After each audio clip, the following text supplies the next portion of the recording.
of the first things I recognized as a Democrat, as a border state Democrat, is how many Democrats did not actually understand the border. Yep.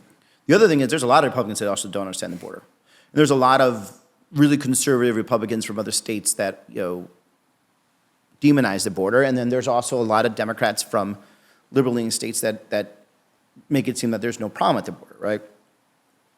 And so the reason we, towards the end of our campaign, well, at the end of the campaign, when they asked people that voted in 2024 who they trusted more on the border was either me or Kari Lake, we won that. We're the only Senate candidate in the whole country to beat a Republican in terms of trusting the border. And the reason we did that is because we had a very realistic, Arizona-centric border perspective that we talked to our constituents about, our voters about, versus my opponent, Kari Lake, seemed like her perspective of the border was coming from kind of like East Coast political consultants. Like she showed up at the border with a handgun and next to the border wall. Look, come on, Arizona's no better. Why do you have a handgun next to the border wall? You're already there with security. We send our kids down to Rocky Point, which is the nearest beach to Arizona. It's in Mexico. That's not what's happening. Are there problems at the border? Sure, yes. What we saw, what this administration did with the millions of people allowed to cross and ask for asylum was horrific.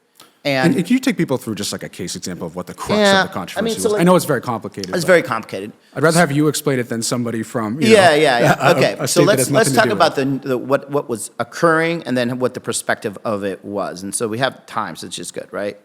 So essentially, under Trump 1, it kind of became known within the, I would say, world population of people that want to come to the United States, that if you come to the United States and ask for asylum, you will get a hearing. And you could go just to the border and do that. And it just started getting bigger and bigger, and people started figuring that out. And the infrastructure for asylum hearings fell behind even further and further. So it went from 1 to 2 years, it went to 5 years. In that time period, till you get your first asylum hearing, you get a work permit. And asylum is essentially saying that you feel like you have faced persecution in your home country. In your home country, yes. And the standards for it are vary, but it should be because of religious reasons, political violence, not economic reasons, or violence of some sort. And so, because we have that standard by law, they come to the border. There is no asylum judge at the border, so they just basically get a hearing at some point. And that hearing kept on growing and growing. And so the word got out across the world, starting with Trump 1, and then going into Biden, because essentially Trump used COVID under Title 42 to shut down anyone going to the border and asking for asylum. So that actually did stop it, but what it did is it just created a lot of people waiting at the border. President Biden came in and lifted Title 42.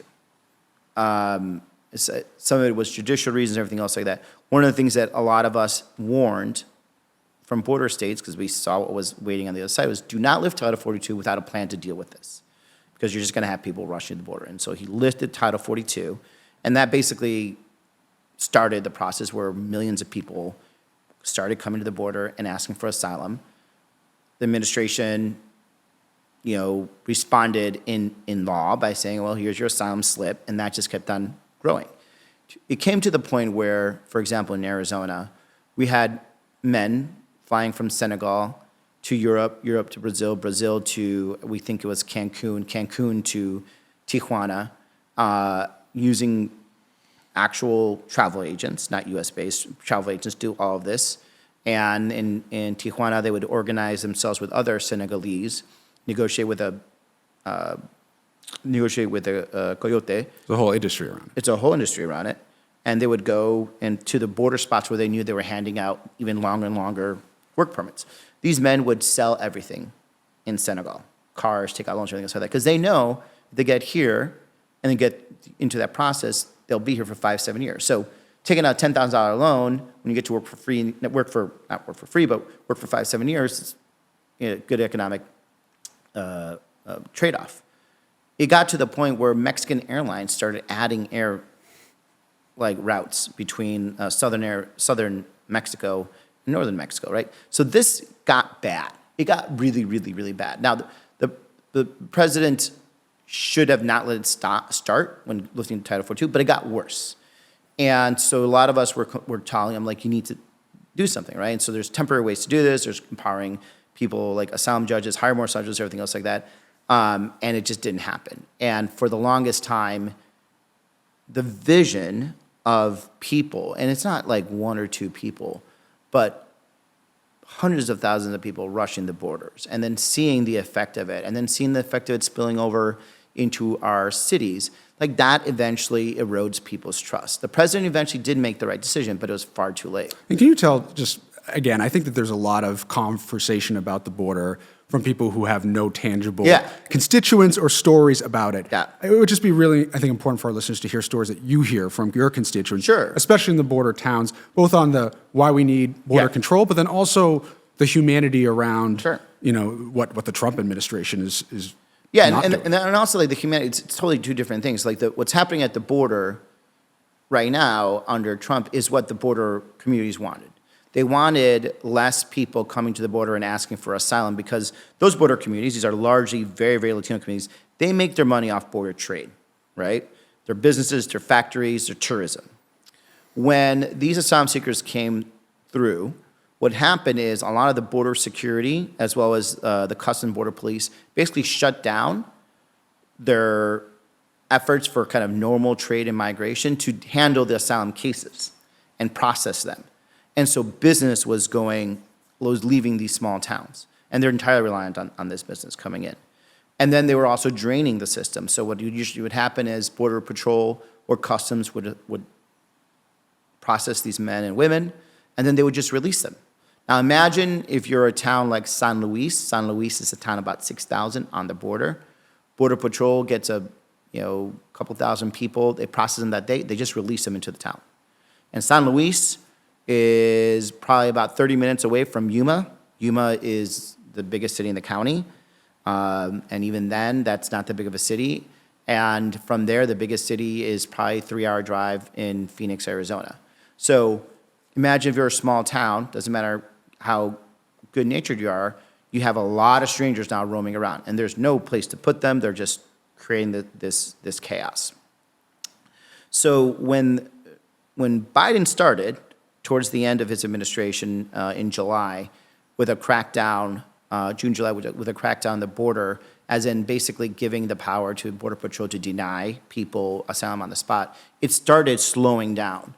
And security started coming back to the border. There's more border trade that was more deliberative and predictable. And the street releases, it's called, were a lot less. Trump comes in and continues that. And so now illegal crossings and people coming to the border asking for asylum are almost down to zero. And what that has done is these communities are happy now, right? They like the border trade that's coming through. They feel, they don't see the masses of people around them that they don't know. And in that regard, they're happy. Now, what's happening across the country, and even to some degree in these areas, the mass deportations, they don't like. Because that's not what they felt they voted for. They don't like the fact that people that were protected are now arbitrarily said they're not protected, right? Workers with work permits, people with visas, green cards, things of that nature. And they're not happy that even people that are here legally but have no major criminal records are being deported because they think that they should be able to stay here. And what the president is doing is really becoming unpopular with a lot of these people because that's the one area where they thought there should be some compromise, right? And so my position on all of this is like the Democratic position should be fairly simple, right? And because I think it's actually more humane. Let's do everything we can to keep illegal border crossings down to zero. Let's figure out a way to make sure people don't want to come to the border and ask for asylum, tighten up those asylum laws, let them claim asylum through other processes in other countries, hire more border judges, more asylum judges to make decisions faster, but then also, figure out a way to get these people that are here, that have community roots, how do we get them to stay here, right? How to make, and like two communities I think that deserve a chance to be citizens is, dreamers and the spouses of U.S. citizens. And then on a more, kind of most likely to happen legislative level is let's give everyone else some type of permanency here, a visa that allows them to stay in this country, work, pay taxes, and be able to contribute, but not be at the risk and mercy of the administration coming and changing them. And who knows, maybe the future politics changes, they'll have an opportunity to move. But what I'm trying to get at is like, we are not ever gonna have a country full of no immigrants, and we should figure out how to keep those that are here, legalize them, and then also have a very flexible way to bring in new workers so we're not avoiding this. Now, some of this stuff is controversial. Like I have an E-Verify program. People will say, well, you can't do that. I'm like, well, if you have a very good guest worker program and you shut down the border and you legalize everyone that's in this country, whether they get to become citizens or they get to keep their stay here as residents, then E-Verify is really going to only catch the really bad apples. But this is the territory that I think Democrats have to move to. This, by the way, is very reminiscent of what the Democratic position had been under Obama and Clinton, and I think that's something that we could point to. Like we are for safe communities, a safe border, humane treatment of those that have been living in the shadows here, and then making sure that people get to we have a flexible guest worker permit that meets the demand of the economy. So can you talk about the pageantry that's been surrounding all of this? Your proposal seems very pragmatic and practical. But then you just were with Secretary Noem, talking about her $50 million jet. You were very famously criticizing her for the way she held her gun with the scene that was completely wrong. She's flew down to El Salvador, standing in front of prisoners at CCOT. It's disgusting. Can you just, as someone who is talking to constituents every day and understands, again, both what needs to be solved, but also the humanity about people, family separation, et cetera, how you react to when you see Secretary Noem doing these things? Which is unprofessional. Like, it's important to be in the Marines, they teach you to be a quiet professional, right? You don't have to be allowed to be tough, right? You don't have to be cruel in order for you to be effective. And the fact is, they're cruel and they're not effective. And at the end of the day, this is why you see these like overt like show of force that end up costing a ton of money, right? And they're sending people to Guantanamo, and I think there was only 360 of them or something like that, and then they brought them back. That alone cost $21 million, right? All these things that you could do in a smart way to actually go after the bad people that they claim they're going to go after.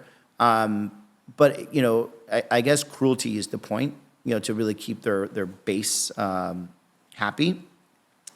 Because at the end of the day, they're not going to be able to accomplish what they want. They won't be able to deport, 8 to 10 million, 12 million undocumented people in this country. So instead, they're just going to waste money and not even bring us more security, right? So I give them credit for giving security at the border. It's not really sustainable the way they do it, but if they change their ways, there are ways to do it. But now they're pulling off FBI agents. They're pulling off like other agents that are like investigating child porn, money laundering. They're pulling off ATF agents, FBI agents, and not making other U.S. citizens safer, right? You're using an FBI agent to go after a taco vendor, or you see 12. There's I saw something in your old neck of the woods, Worcester, Mass. I think I counted 12 agents to swarm on a woman. What do you I get it for high value targets that could be potentially dangerous, but what does it say that you need that many agents to take down one woman who, from what I understand, doesn't not even have a criminal record. So,